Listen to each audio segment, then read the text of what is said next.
Hello, friends. Welcome to the Logistics of Logistics podcast. My name is Joe Lynch. Today, I am at the IANA Intermodal Expo 2025 in beautiful Long Beach, California, and I'm talking to my friend, Val Kucherenko. Val, please introduce yourself and your organization and where you're normally located. Hey Joe, thank you for stopping by. My name is Val. I'm with the Michigan State University. I'm a director for the Railway Research Center at the Business School of Allied Broad School of Business at Michigan State University. I'm located in Michigan, at Lansing, Michigan, and I'm so excited to be here and thank you for stopping by. So why is IANA such a special conference for Michigan State supply chain people? Well, when it comes to conferences, right, there are a number of those across the U.S. The one of those that actually focuses on the heart of the supply chain is IANA. Because if you look at the past number of years when it comes to supply chain, one of the crucial components that has been growing within supply chain, it's been intermodal. And it's fundamental to be here, to be with the growing industry, with the industry that has been developing for the years. And for those who have a background in supply chain and understand where you have a customization, where you have the ability to serve your customers, that's what the future is. And intermodal has been doing this for years. Yeah, and we before we hit the record button, we were talking about intermodal and rail. It's the backbone of our logistics, but it doesn't get the mention. It needs a glow up. I cannot agree more.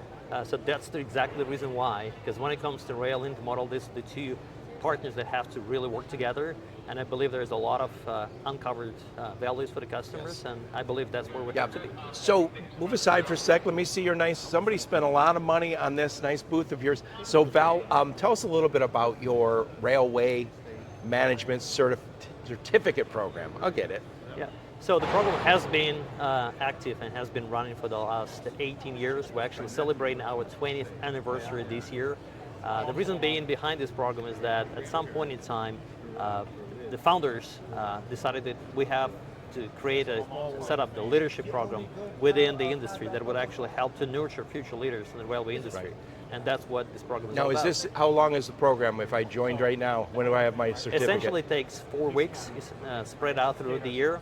So the first week is in Lansing, the second one is in Michigan, in Newark, in Washington, the third one is in Texas, Colorado, and the last one is in Indianapolis. So you actually go in person for these? We go from place to place, and that's the only way to learn about the railway industry. So are you actually visiting railway locations? We do, and a number of them, ranging from class ones to short lines and regional. That is such an issue in this business. By the way, there's trucks here at this conference, there's containers, there's all sorts of tech.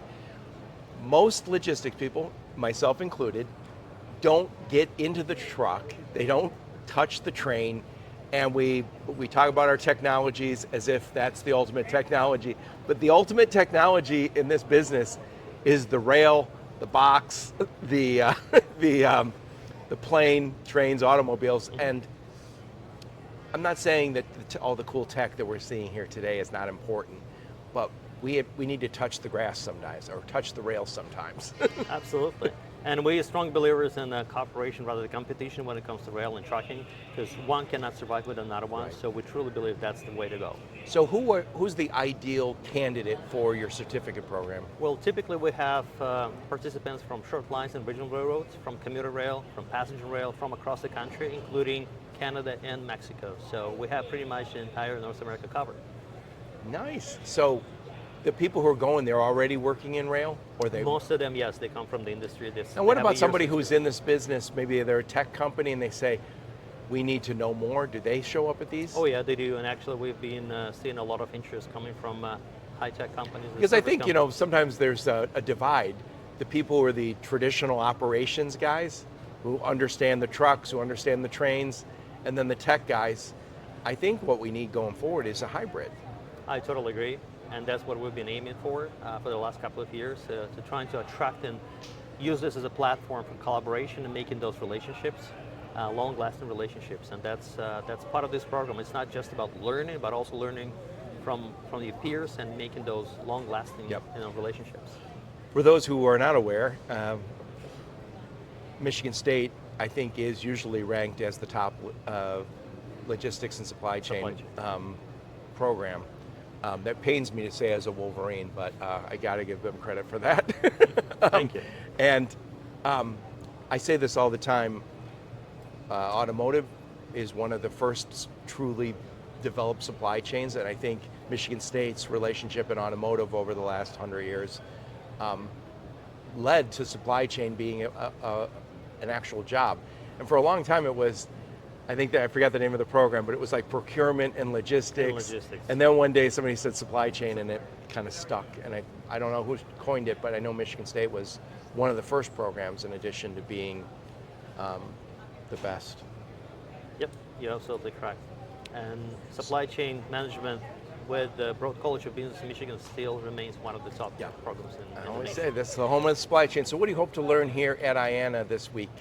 First of all, we're actually learning, we're trying to understand the audience. We are sharing the information about the program, and we're making those long-lasting relationships with the folks like you. So thank you for stopping by, Joe. Excellent. Val, thank you so much for taking the time. Yeah, absolutely. Thank you.